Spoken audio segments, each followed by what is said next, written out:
बघू आता पुढे काय होते. आता आम्ही त्या डोंगराच्याच दिशेने वरती चाललेलो आहे. आय थिंक सो जाताना आपण ह्या रस्त्याने जाऊ.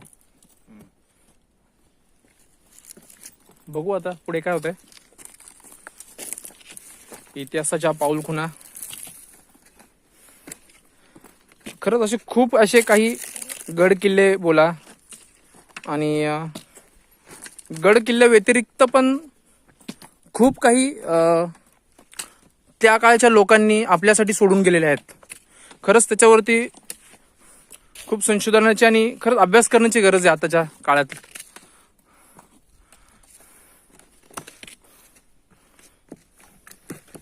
आपण फक्त बोलू शकतो कारण की आपल्याला सुट्टी असते तेव्हाच टाइम असतो.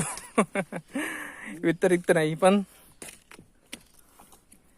व्हिडिओच्या मार्फत थोडीफार पण लोकांना त्याच्याविषयी कळलं तर त्याच्या आपल्या पुढच्या पिढीला काहीतरी थोडाफार तरी फायदा होऊ शकतो.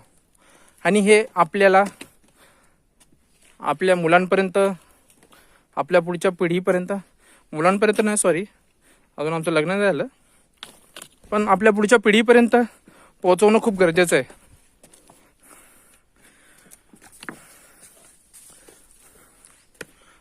ह्या बाजूची झाडं बघू शकता. आम्ही वरच्या बाजूचा जायचा प्रयत्न केला होता. त्या वरती आम्हाला डायरेक्ट जायचं होतं. आता ह्या बाजूने आम्हाला एक छोटासा ट्रेक करून वरती बघावं लागेल कसं जाता येतं का आम्हाला. ह्या बाजूने खूपच मोठी दरी होती आणि वरच्या बाजूला वाघाची 2-3 दिवस जुनी म्हणजे पाऊलखुणा होत्या.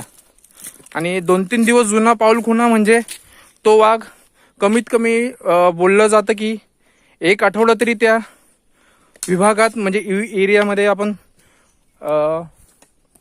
त्या बाजूच्या म्हणजे लोकेशनच्या एरियामध्ये तो 1 आठवडा तरी असतो. तुम्ही बघू शकता पूर्ण पाणी सुकलेलं आहे, काहीच नाही. आणि खरंच पाण्याची खूप काळजी घेणं गरजेचं आहे लोकांनी. कारण की हे पाणीच जर वरती असतं ह्या डोंगराच्या पार वरती तो वाघ आलाच नसतं आपल्यापर्यंत, आपल्या वस्तीपर्यंत. तो पाण्याच्या शोधातच आला असेल. आणि इथून वस्ती आपली कमीत कमी 11 किलोमीटर आपण मागे सोडलेली आहे. आता तो वाघ एकतरी खाली तरी गेला असेल, नाही तर पार करून आपण चालू त्या दिशेने गेला असेल. देवा फक्त भेटू नये आपल्याला, फक्त समोर फक्त बस. तसं सेफ्टीसाठी फक्त एक काठी आहे आपल्याकडे 5 फुटाची. 5 फूटपर्यंत लांब ठेवू शकतो आपण. आणि फक्त ओरडायचं वाघ आल्यावरती, दुसरं काहीही करू शकत नाही.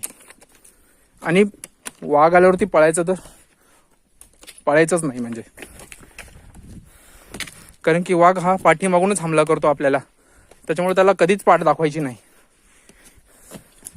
सामना करा तुम्ही, ओरडा, जोर जोरात ओरडा, पोटाच्या बेंबीपासून ओरडा, पण पाठ दाखवू नका वाघाला कधीच.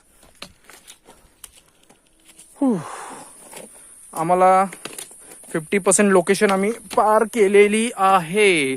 इथून बघू शकता, इथून आपल्याला एक छोटासा ट्रेक करावा लागणार आहे.